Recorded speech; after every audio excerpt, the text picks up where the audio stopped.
countdown for blastoff. X minus 5, minus 4, minus 3, minus 2, X minus 1. Fire!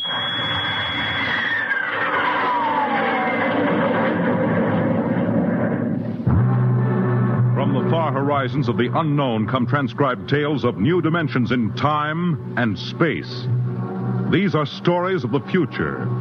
Adventures in which you'll live in 1,000,000 could-be years, on 1,000 maybe worlds. The National Broadcasting Company presents X minus 1.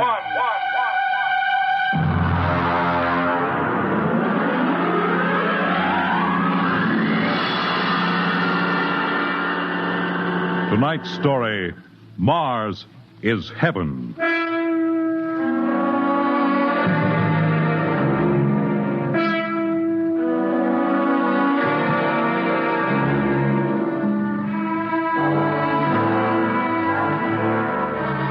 When the first space rocket lands on Mars, what will we find? Only the ruins of a dead and deserted planet? Or will there be life? Intelligent life in some strange form that we can only imagine? Will we be welcomed with open arms? Or will the Martians treat us as invaders? Only one thing is certain. Someday, a giant metal ship will take off from Earth to travel through the black velocities, the silent gulfs of space, to descend at last into the darkness of the upper Martian atmospheres. And on that day, man will finally know the answers. The day we first land on Mars.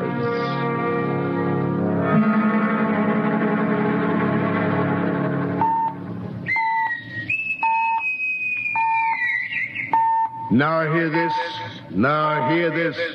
Approaching critical deceleration. Fasten gravity suits. Stand by to land. There it is. We've intersected the course vector, sir. All right, Mr. Lustig. Over to manual control. Aye, sir. Masters, sound general quarters. Aye, sir. Mr. Lustig, what do you make of the terrain? There seems to be a heavy ground, Miss Captain. We won't be able to use the infrared lights. And we'll have to come in on radar. Isn't that a little risky, sir? Landing in the dark? I'd rather run the danger of a blind landing, Lieutenant, than come in without the cover of darkness. Remember, we don't know what kind of reception is waiting for us down there. Airspeed 500. Altitude now 4,000. Bridge to engine room. Stand by for deceleration. Fire forward tubes 1 and 3.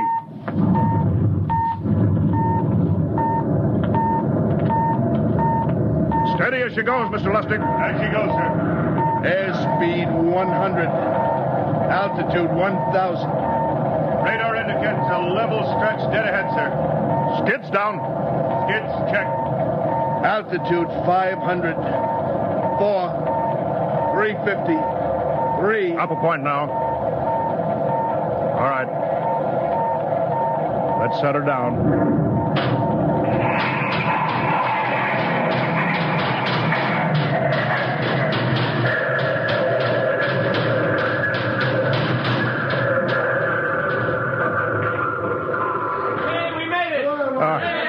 Cut the power. Masters, pipe battle stations. Aye, sir. All secured, sir. Well, gentlemen, we're now on Mars, April 20th, 1987, 4:33 Greenwich time. Enter that in the log, Masters. Aye, sir. Well, gentlemen, it's less than 2 hours till dawn. As soon as it's light, we'll send out a landing party. Masters, get me an all-over hookup. We're all set, Captain. Now hear this. All right, men. The smoking lamp is lit. Well, we're on Mars. The first man shipped from Earth to land here. We don't know what we're going to find or what dangers we may face. We're 17 men on an alien world, and it's up to us whether we ever get home again. The next few hours should tell the story. And I want instant obedience to all commands. I'll court-martial the first man who doesn't jump to when he's ordered. And one other thing. We may be on Mars, but this is still a United States naval vessel. Officers will conduct a personal and weapons inspection in 1 hour. That's all. An inspection, Captain? Now? Mr. Lustig, we've got an hour and a half to sweat out before we find out what's outside that airlock. I'd rather have a man worried about his stripes than about what's waiting outside on Mars.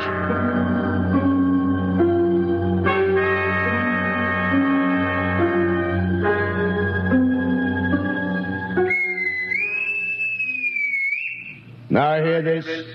Landing party report to forward airlock. Captain Black, Lieutenant Hingston, Lieutenant Lustig, and Dr. Horst report immediately to forward airlock. It's now landing time -5. Well, they're paging us. You ready, Dr. Horst? Yes, Mr. Lustig. As ready as I will ever be. Come on, let's get in the lock.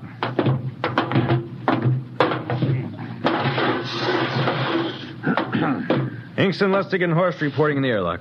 Very well, sir. The captain will join you. 4 minutes to go. At least the captain would get here. What difference does it make? I just want to get it over with, that's all. Anybody got a cigarette? Yeah, I think you're smoking too much, Lieutenant Lustig. Are you nervous? I offer you, Horst. Wondering what's hidden outside underneath that ground mist? I've been giving it some thought. It'll be very interesting to find out. A very unusual planet, Mars. Why? It has an atmosphere. A wonderful thing, an atmosphere. Where you find one, you find life. You mean Martians? What do you think they'll look like? Who knows? Intelligent life can take many forms. You mean they may have green skins and eyes on stalks or something? The comic book conception is possible, of course. Or they may have developed far beyond us. Perhaps they have a science that can produce weapons far more dangerous than our atomic missiles. You think we may have to fight our way out? After all, we are invaders. Now hear this. Landing time -2. All right. We heard this. You know what I'd like to find outside that airlock? Good old Illinois. Ever been there, Lustig? Only Chicago. Well, you ought to see my hometown. Green lawns, big white houses. Sounds like my hometown. My grandmother used to have one of those iron deer on the lawn. Every Halloween, we'd paint another color. One time, we painted it black and white like a Holstein cow. Where does your family live, Dr. Horst? I have no family. When I was a child, they were gassed to death in the Dachau concentration camp. Tough. No, it has its advantages. I have no ties on Earth. Nothing to lose now. I imagine I'm the only one on board who is free to enjoy our present peculiar position. All right, Masters, you can button it up now. Aye, sir. Well, gentlemen, check your sidearms. In 1 minute, we'll be the first men to set foot on Mars. Quite an honor, eh? As long as the medals are not rewarded posthumously. Still uneasy, Dr. Horst? Captain Black, I've been uneasy ever since I can remember. On Earth and on Mars. Well, 30 seconds. Give me the intercom phone, Lustig. Yes, sir. Masters? Aye, sir. Battle stations are to be manned until we return. If we're not back in 2 hours, I want no rescue party sent out. Blast off and save the ship, you understand? Aye, sir. All right. 5 seconds. 4, 3, 2, 1. Lustig, open the outer airlock. Aye, sir.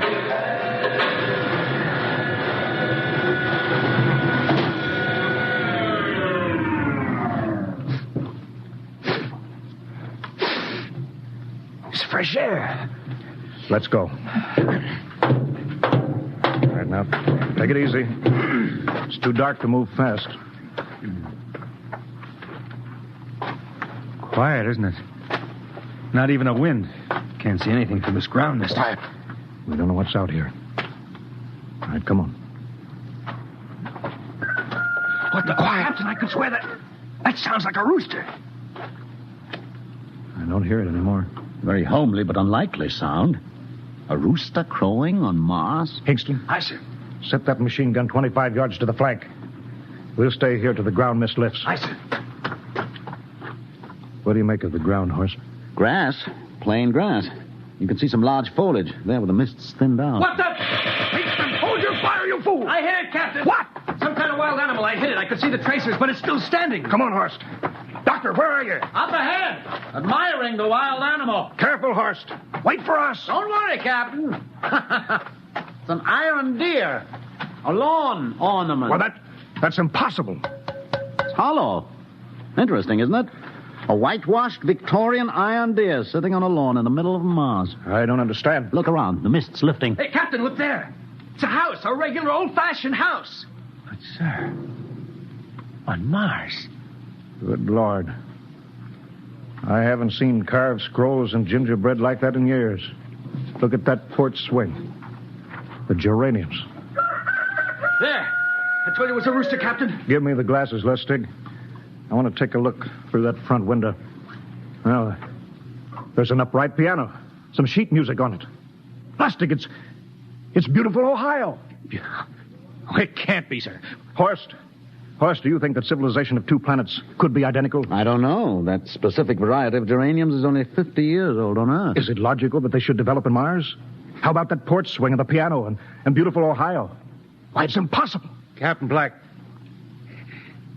this looks like the town I was born in. Well, it looks like my hometown, too. I've thought of something, sir. It's the only solution. Maybe we're not the first ship to reach Mars from Earth. Don't be ridiculous, Lustig. Oh, how else can you explain it?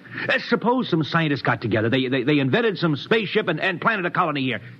That's the only answer. That's impossible, Lustig. Been space travel, it couldn't be secret. Do you have any idea what ships cost, what industrial power is needed? No, there's got to be some logical reason. I think perhaps we might find out, Captain. The light just went on in that house. Kingston, cover that door with the machine gun. Aye, sir. All right, come on, Horst. We're going to ring that doorbell. There's got to be a scientific answer to all this.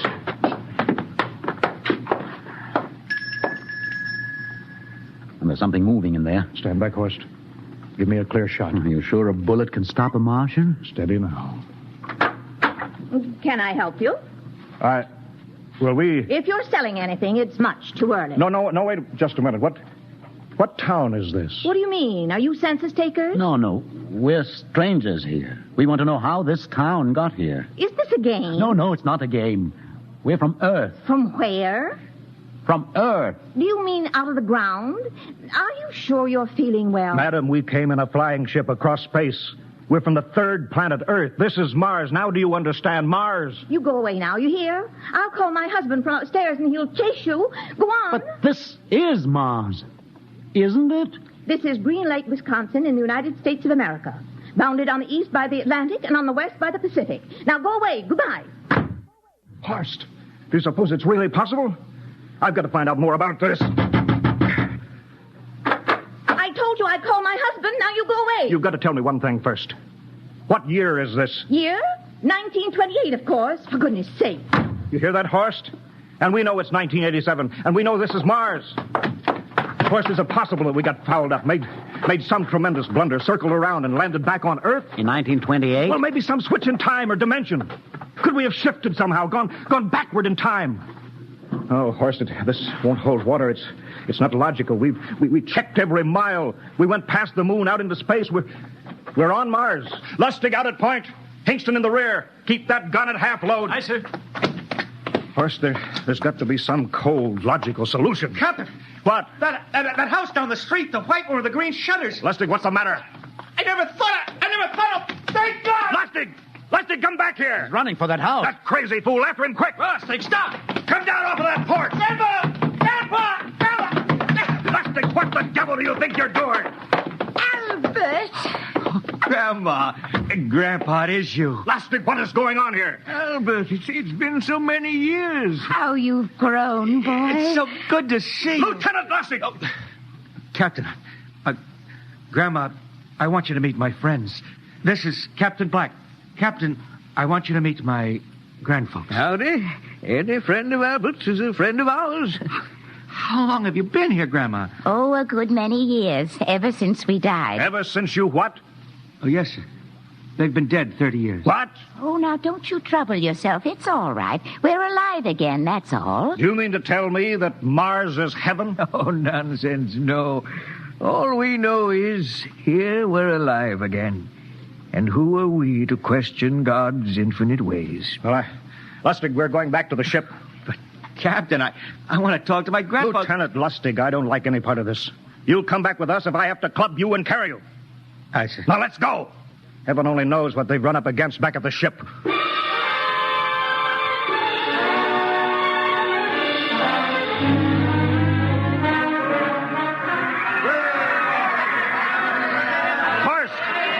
Crowd around the ship. Looks like we're being welcomed with a celebration, Captain. Celebration? They've abandoned ship. Every port is open. No guard set. You masters! Hiya, Captain.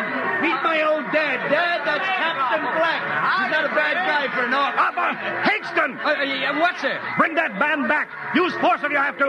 Excuse me, sir. There's my Uncle George. Higston! I'll be right back, Captain. Uncle George.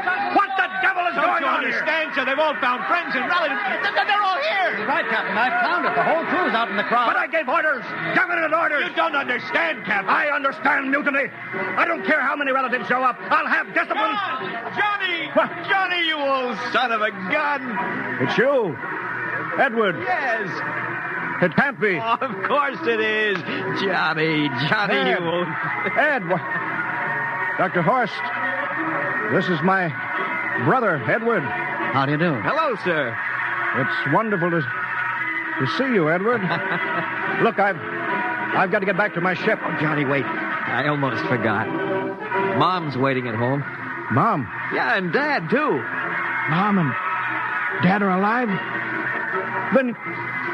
Then you're real, Ed. Well, of course. Don't I feel real? How's that, huh? Why, Ed! We've got lunch for you, Johnny. Mom's making corn fritters. Dr. Horst, haven't you found anybody? No, Captain. I have nobody. Well, then you come on home with me, right, Ed? Why, sure. Horst, you wouldn't believe it, but it's been 35 years since I had Mom's corn fritters. By George, 35 years.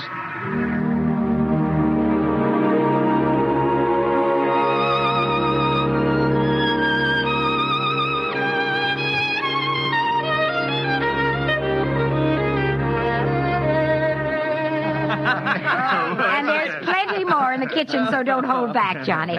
You too, Dr. Horst. Well, Johnny, you're still in the Navy, eh? That's right, Dad. I'm in command of the ship. We're an old Navy family, Dr. Horst. All three of our boys in the service. Yeah, Ed was the best pilot in the Pacific, too. What did happen, Ed? What's the difference? I'm here now. Yeah, but... You know, it's almost perfect. All we're missing is your brother Will. Then the whole family could be together. Well, it won't be long, Mom. Will's in charge of the XR-54. Next rocket coming out to Mars. Oh. Well, little Will. When does he leave, Johnny? Well, the takeoff's scheduled for September, but it depends on what we report. Oh, yeah. There's no question about that now, huh? No. Christmas together again. That'll be something. Sure will, yes, sirree. Well, this calls for a celebration. How about a little of the old dandelion wine, eh, Johnny? Now, Father, don't you go giving Johnny too much wine. He's a big boy now, Mother. Well, sir, isn't everything just fine? Just fine.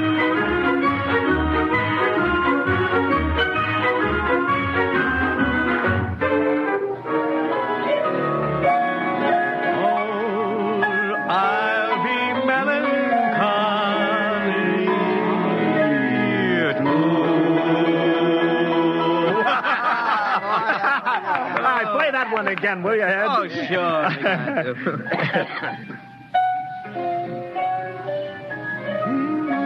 Well, Dr. Horst, what are you doing sitting over here alone? What do you think of my little family? Very nice. You know, I can't understand why you didn't find any folks here, Dr. Horst. It's just a shame everybody else is so happy. Well, I never remembered my family, Mrs. Black. All I know is they were gassed at Dachau during the Second World War.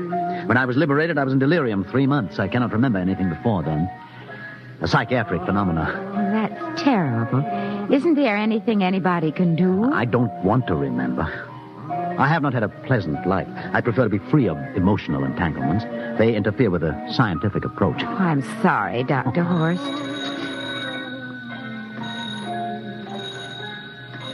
Oh, I'll get it. That's our ring, long and 3 shorts. I remember that. Well, maybe we'd better call it a night. You must be getting tired, Johnny. I'd better be going back to the ship. Nonsense. You stay the night. We insist. I just couldn't rest thinking of you all alone on that ship. I'll be all right.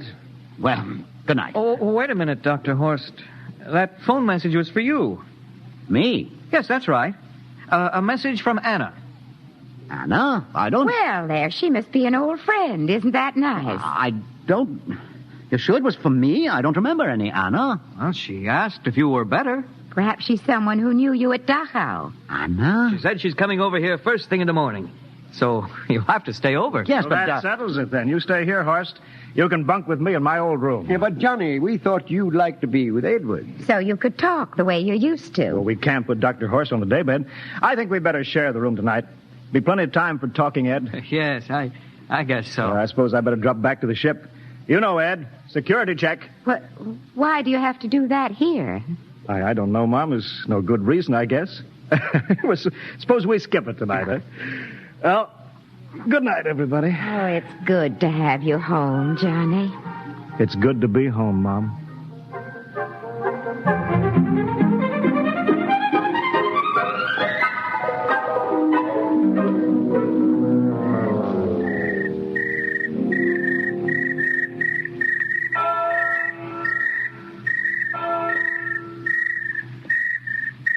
Captain Black.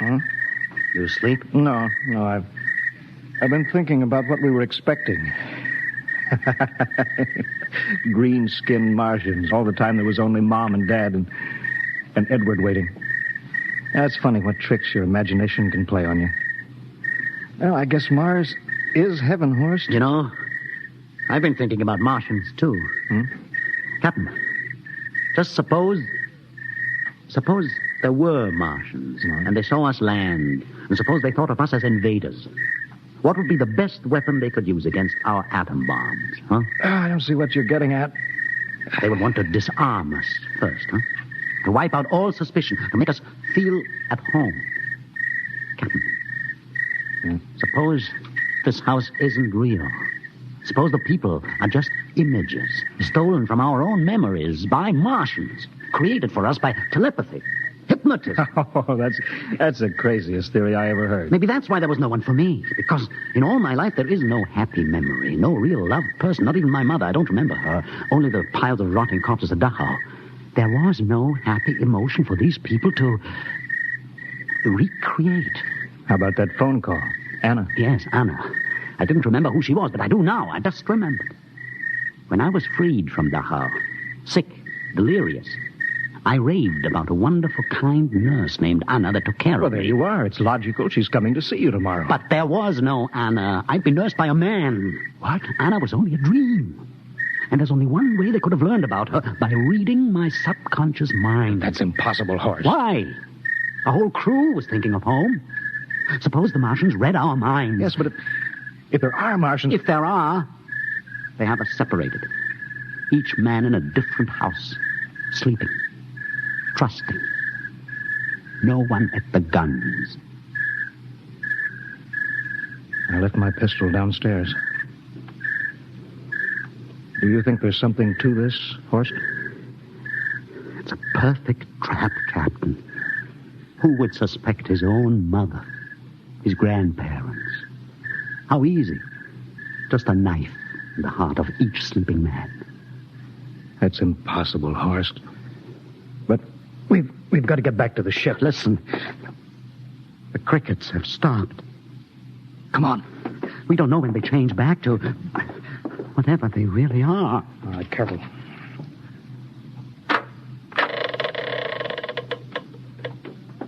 Where are you going, John? Ed, we wanted a drink of water. That's all, Ed. You're not thirsty, John. You don't want a drink. Look out! You don't want a His drink. face! It's changing! He's a Martian! Run, Horst! Run! You can't get away, John. This way, Horst! Horst, where are you?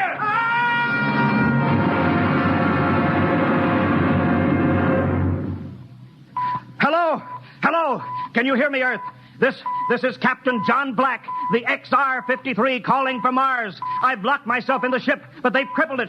I can't take off or fire the guns, and they're coming for me now, the Martians. I'm all alone here. All the rest are dead. Hinkston, Lustig, Dr. Horst. Poor Horst, he didn't even reach the door. Listen. They're trying to break through the hull. Edward and Mom and Dad and all the folks. But they're changing now. They're melting and changing back into... They're Martians. Can you understand? Martians, not men. They make us think that Mars was heaven and we fell into the trap. Can you hear me, Earth? You've got to stop the next rocket. Listen, tell my brother Will. Tell my brother not to come. They'll trap him, too. They'll kill them all. Hello? Hello? Can you hear me, Earth? This is John Black on Mars. Hello, Earth. This is John Black on Mars. Hello, Earth. Hello, Earth.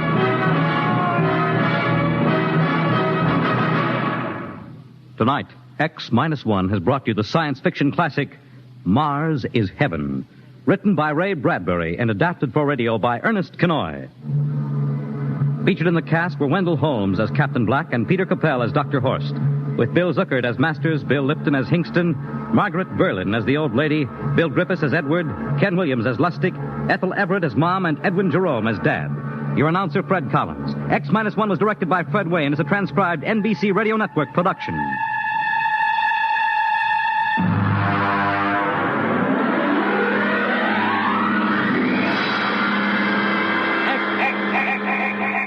X-1.